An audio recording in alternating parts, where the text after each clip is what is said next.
Gold, trusted gold buyers. మీరు తాకట్టు పెట్టిన బంగారాన్ని విడిపించి ఈ రోజు ఉన్న మార్కెట్ ధరకు కొనబడను. సరే 12A రైల్వే కాలనీ ఈ సినిమా ఒప్పుకోవడానికి రీజన్ ఏంటి అంటే ఒక కొత్త డైరెక్టర్కి అవకాశం ఇచ్చారు. అవును, నేను చాలా సినిమాలు ఇచ్చారు, బట్ అంటే ఇప్పుడు ఖచ్చితంగా ఒక కమర్షియల్ హిట్ కావాల్సిన తరుణంలో కూడా మళ్ళీ కొత్త డైరెక్టర్కి ఇచ్చే అవకాశం ఇచ్చారు. అంటే నాకు తెలిసి నేను 34 మెంబర్స్ కొత్త డైరెక్టర్స్తో సినిమా చేశాను. ఒక అడ్వాంటేజెస్ ఉంటుందంటే డిసడ్వాంటేజెస్ ఉంటుంది కొత్త వాళ్ళతో చేసినప్పుడు. ఎందుకంటే వాళ్ళు ఒక స్క్రిప్ట్ని 3 years నుంచి 4 years నుంచి ప్రేమించుకున్నారు, లాక్ చేసుకున్నారు. ఫస్ట్ సినిమా ఇదే కాబట్టి బాగా రాసుకుంటారండి. కొందరు బాగా చెప్తారు, కొందరు బాగా తీస్తారండి, కొందరు తీయలేరు. సో అది మాకు ఎలా తెలుస్తుంది అంటే ఇప్పుడు ఇదివరకు ఇప్పుడైతే కనీసం మనం వెళ్ళి సరే ఒక డెమో ఇప్పుడున్న పొజిషన్లో ఏంటంటే వన్ డే ఓకే మీరు వెళ్ళి ఒక 4 సీన్స్ ఇంపార్టెంట్ సీన్స్ అసలు మీరు ఎలా చేస్తున్నారు, ఎలా డైరెక్ట్ చేయగలుగుతున్నారు అన్నది మనం ఇప్పుడు చూసుకోవచ్చు. ఇదివరకు అలా లేదు కదండి. కథ చెప్పాడు, కథ బాగా చెప్పాడు, ఓకే డైరెక్షన్ అండి. సో అలాగే ఇట్ వాస్ నెవర్ థింగ్ అండి. అంటే కొత్త వాళ్ళతో చేయాలి, పాత వాళ్ళతో చేయకూడదు అలాంటి ఇప్పుడు పెట్టుకోలేదండి. నాకు అనిల్ గారు వచ్చి కథ చెప్పినప్పుడు సస్పెన్స్ థ్రిల్లర్ సార్ ఇప్పటివరకు అంటే నేను బేసిక్ ఏంటంటే హారర్ ఎక్స్పెక్ట్ చేస్తాను. ఎందుకంటే ఆయన పులిమేర 1, 2 అనేటప్పటికి హారర్ కాదు కదంటే హారర్ కాదండి, సస్పెన్స్ థ్రిల్లర్ అండి. అండ్ నాకు కథ చెప్తున్న పాయింట్లో ఇంటర్వెల్ ఒక షాకింగ్ పాయింట్ ఒకటి ఇచ్చిందండి. దాని తర్వాత second half it was like multi layer అండి. 4-3 కథలు జరుగుతుంటే ఏ కథ ఎప్పుడు ఓపెన్ అవుతుంది, ఏ కథ ఎప్పుడు క్లోజ్ అవుతుంది, మళ్ళీ ఏ కథ మళ్ళీ ఎప్పుడు రీఓపెన్ అవుతుందో తెలియదండి. సో ఆ చిన్న అంటే బట్ అదే ఆ కన్ఫ్యూజన్ ఆడియన్స్లో ఉండకూడదండి. అంటే వాళ్ళ క్లియర్గా ఉండాలి ఎవరితో ఈ కథ ఎటు నుంచి ఎట్లు లింక్ అయింది, ఎటు నుంచి ఎట్లు లింక్ అయిందని. సో ఆయనకి ఏంటంటే ఈ కథ ఎప్పుడో రాసుకున్నాడు అంటే ఎవరికైనా ఒక చిన్న ఇది ఉంటుంది కదండి. అంటే ఆడుతుంది మహారాజా సినిమా రిలీజ్ అయిన తర్వాత కొంత ఆయనకు ఓకే ఆడియన్స్ ఇలాంటి స్క్రీన్ ప్లే బేస్డ్ కథలు కూడా నచ్చుతున్నాయి అన్నది ఆయన అప్పుడు తీసండి. ఆయన నాని అండ్ మీరందరూ కూర్చుని దే స్టార్టెడ్ వర్కింగ్ అండి. కథ చెప్పినప్పుడు నాకు వాస్ లైక్ రియల్లీ అంటే ఇప్పుడు చాలా సినిమాలు చేస్తున్నాం మనం, హీరోగా చేసాం ప్లస్ కథలు వినుంటాం కాబట్టి ఓకే ఇతనే ఉంటాడు నా గెస్టులు కూడా తప్పైనాయండి. ఓకే కథ చెప్పినప్పుడు ఇతనే ఉంటాడు కదా సార్ అని మన తెలివిగా పెద్ద ఉంటుంది కదండి, మనలో ఒకటి ఉంటుంది కదా. వచ్చేసి బయటికి గాలి సీన్లు అంటాడు, ఏంటి సార్ ఇది ఈడే కదా అంటే కాదు సార్ అని నవ్వుతుండేవాడు. సో అది నాకే కథ విన్నప్పుడు నాకు ఆ చిన్న అంటే ఎవడే ఉంటాడు ఆ చిన్న ఇంట్రెస్ట్తో విన్నానండి. సో డెఫినెట్గా అదే ఇంట్రెస్ట్ ఆడియన్స్ మన దీంట్లో కూడా మూవీలో కూడా ట్రాన్స్లేట్ అయిందండి. సో ఆడియన్స్ కూడా చూసేటప్పటికి ఇది అవుతుందా అని 2-3 చోట్ల అయితే మీరు ఏమంటారు అంటే చిన్న ఉలిక్కి పడతారండి, జల్లు అంటారు మీకు. So it will be different experience అండి. అంటే అనిల్ గారి ఇంత ముందు సినిమా పొలిమేర 1 కానీ పొలిమేర 2 కానీ బుర్రకు పదును పెడుతూ చూస్తుంటారు సినిమా. ఎక్కడ ఎలాంటి ట్విస్ట్ వస్తుందో అర్థం కాదు, మీరు నిజంగా ఎక్స్పెక్ట్ చేయలేము. సో ఇలాంటి ఈ సినిమాలో చాలా షాకింగ్ ఎలిమెంట్స్ ఉన్నాయండి, చాలా షాకింగ్ ఎలిమెంట్స్ ఉన్నాయండి. అసలు మీకు ఇంటర్వెల్ నుంచి ఇంకా అసలు రన్ టైం అలాగ ఉంటుందండి. ఇంకంతా చిన్న పజిల్ ఇలా ఉంటుందండి. ఇది సాల్వ్ అయ్యేటప్పటికి ఇంకొక పజిల్ స్టార్ట్ అవుతుంది, అది సాల్వ్ అయ్యేటప్పటికి ఇంకోటి, అలాగా ఇట్ విల్ బి లైక్ మంచి థ్రిల్లింగ్ రైడ్ ఉంటుందండి. ట్రైలర్ చూస్తే మర్డర్ మిస్టరీ లాగా కూడా అనిపిస్తుంది, suspense thriller with murder mystery. ఇది మోర్ ఉంటుందండి, మర్డర్ యాంగిల్ కూడా ఉంటుందండి. మోర్ ఆఫ్ అది దీని ఏమంటారంటే ఇట్స్ నాట్ హారర్ జానర్ అండి, it's like suspense thriller with నాకు పారానార్మల్ యాక్టివిటీస్ తెలుసు కదా, ఆ టింజ్ ఉంటుంది. ఏదో పారానార్మల్ యాక్టివిటీ జరుగుతుంటుంది, దానికి దీనికి ఈ ప్లస్ ఈ మర్డర్ అన్ని ఇంటర్లింక్డ్ ఉంటుందండి సినిమా. ఓకే, అంటే అంటే డైరెక్టర్ ఫస్ట్ కథ చెప్పిన విధానానికి ఇప్పుడు చూసుకొని ఉంటుంది సార్ అవుట్పుట్ ఎలా అనిపించింది? అంటే ఏమైనా డిఫరెన్స్ కనిపించిందా? చెప్పినట్టుగా తీసాడు కదా? చెప్పినట్టండి యాస్టీస్కి. ఎందుకంటే ముందు ఏం లేదండి, బౌండ్ స్క్రిప్ట్ ఉన్నప్పుడు మనకేమవుతుందంటే చాలా వాళ్ళు షార్ట్ డివిజన్స్ అన్నీ చేసుకున్నారండి. అంటే ఇట్స్ టీమ్ కాబట్టి రమేష్ గారికి ఆయనకి ఈ షార్ట్ అవ్వగానే ఒకటి ఓకే అనేటప్పుడు ఆయన వెళ్ళి కెమెరాని ఎక్స్ప్లేస్ చేసుకునేవారు. అంటే ముందే డిస్కస్ చేసుకునేవారండి. సెట్లోకి వచ్చి ఇప్పుడు మార్చండి, కెమెరా అక్కడ పెట్టండి, ఆ లెన్స్ వేయండి అని అసలు డిస్కషన్ ఉండేది కదండి. So everyone knows their own job అండి. అంటే ఇప్పుడు ఈ సినిమా డైరెక్టర్ ఉన్నారు నాని, అతనే ఈ సినిమాకి ఎడిటర్, పోస్ట్ డిజైనర్ అతన్ని, విఎఫ్ఎక్స్ అతన్ని చూసుకున్నాడు. అలాగా అందరూనండి ఎవ్రీ డిపార్ట్మెంట్ మోర్ లైక్ అంటే 100% ఎఫర్ట్ ఇచ్చారండి. అండ్ బాగా చెప్పిన దానికంటే బాగా తీశారండి. ఓకే, అంటే చెప్పడం ఓకే, మనం చెప్పినప్పుడు కొన్ని మనం ఊహించుకుంటాం కదండి, విజువల్గా కూడా కొంత ఊహించుకుంటాం కదండి. మీరు అది చూస్తే విజువల్గా కూడా చాలా గ్రాండియర్గా ఉంటుంది. అండ్ మీరు కొన్ని మాకు ఒక ఎపిసోడ్కి స్నో కావాల్సి వచ్చిందండి. సో ఆ ఒక ఎపిసోడ్ కోసం మీరు కాశ్మీర్ వెళ్ళడం జరిగింది.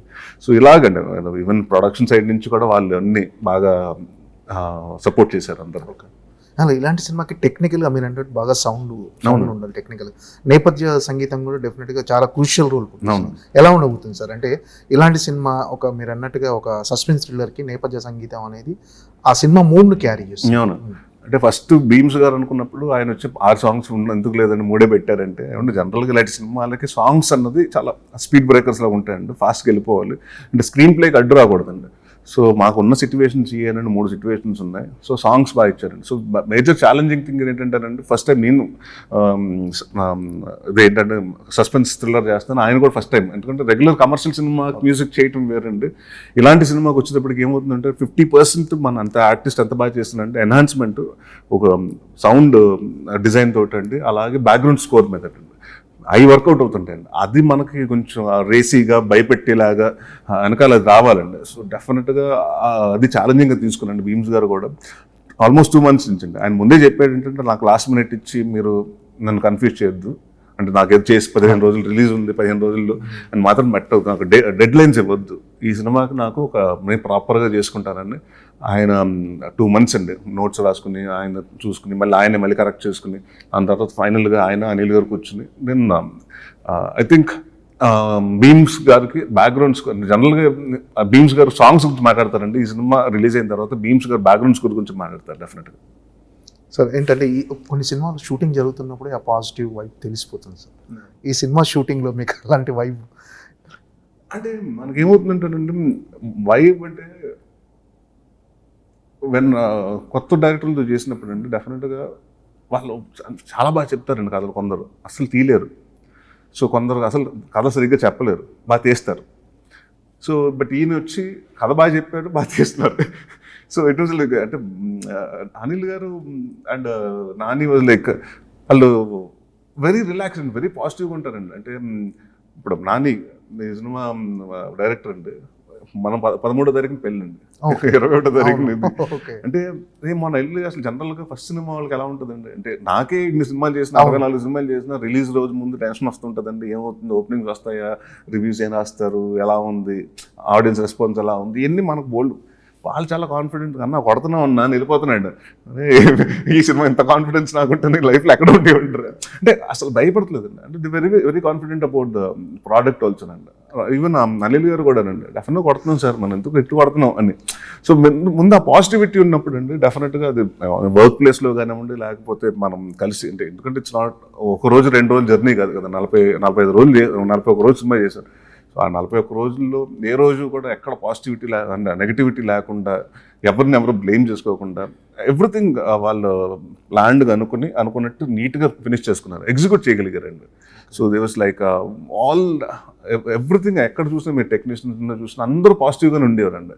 సో డెఫినెట్గా అది సైన్ ఒకటి ఉంటుంది, తెలిసిపోద్ది కదండి మనకి, ఏదో సినిమాలు ఓకే ఇదేదో అన్ని పాజిటివ్గా జరుగుతున్నాయని ఒక సంకేతం వస్తుంటుంది కదండి. డెఫినెట్గా ఈ సినిమాకి అలా ఉందండి.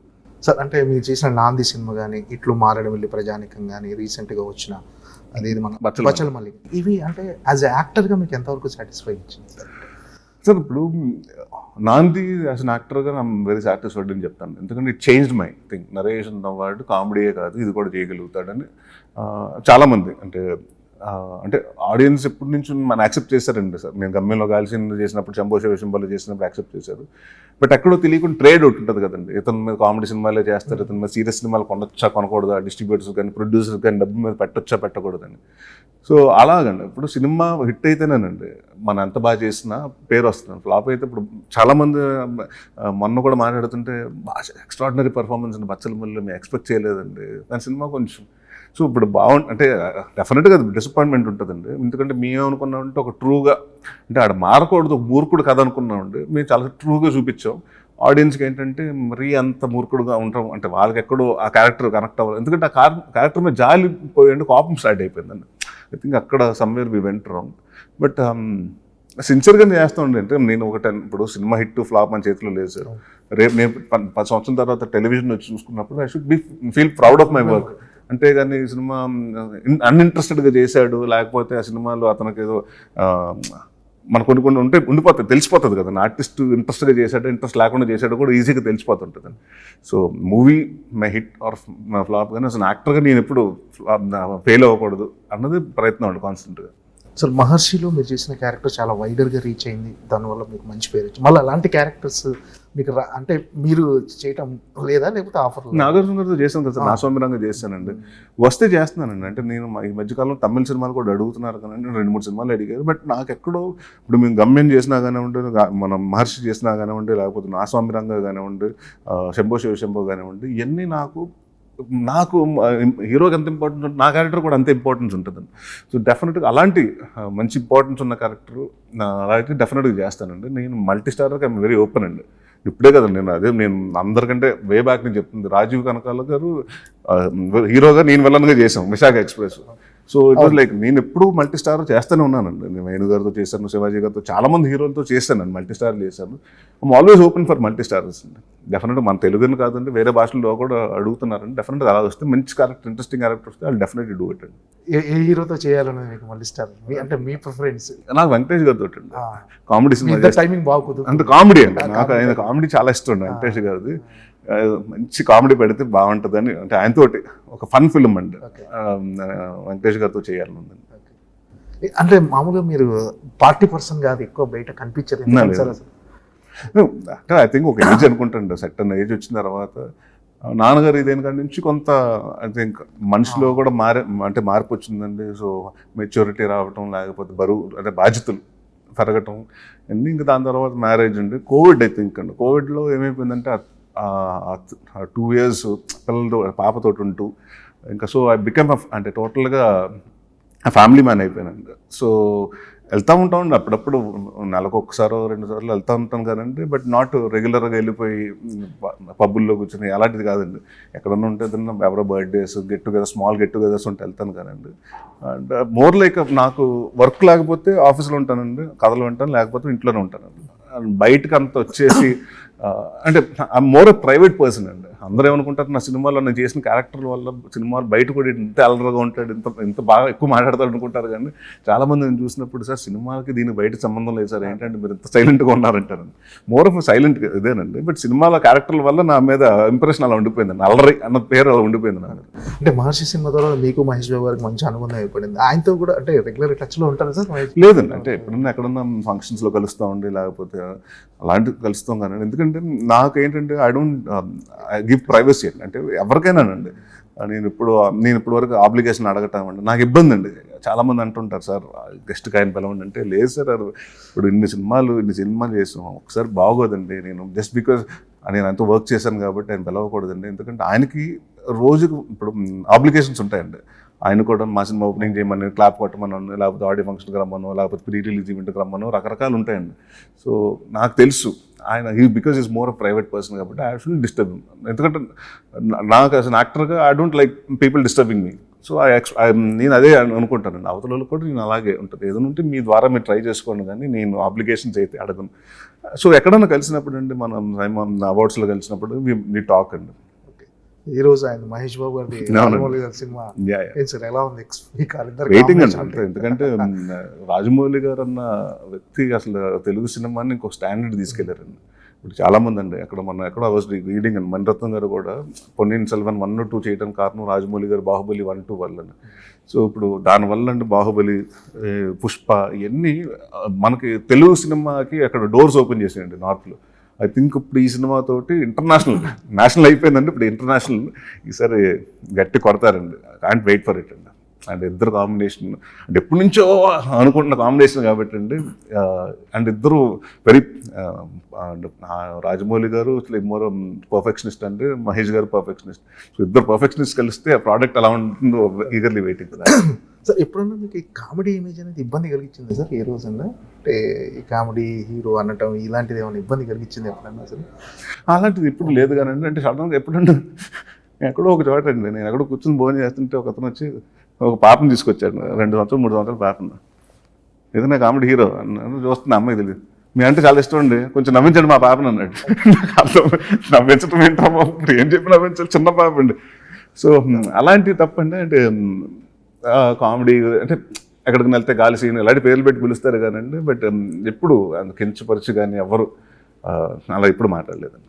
ఏంటి సార్ ఇప్పుడు ఎలా ప్లాన్ చేసుకుంటున్నారు కెరీర్ అంటే మీ దగ్గర నుంచి చాలా సినిమాలు ఎక్స్పెక్ట్ చేస్తున్నారు ఆడియన్స్ అంటే అదే. అన్ని జానర్లు టచ్ చేస్తూ కామెడీ సినిమాలు కొన్ని సీరియస్ సినిమాలు కొన్ని మల్టీ స్టారర్ కొన్ని అదే అంటే ఒక్కొక్కటి ఇప్పుడు డిఫరెంట్ జానర్ అండి. ఇది 12 రైల్వే కాలనీ ఇది కూడా డిఫరెంట్ జానర్ అండి. మళ్ళీ నెక్స్ట్ ఆల్కహాల్ వచ్చి అది డిఫరెంట్ జానర్ అండి.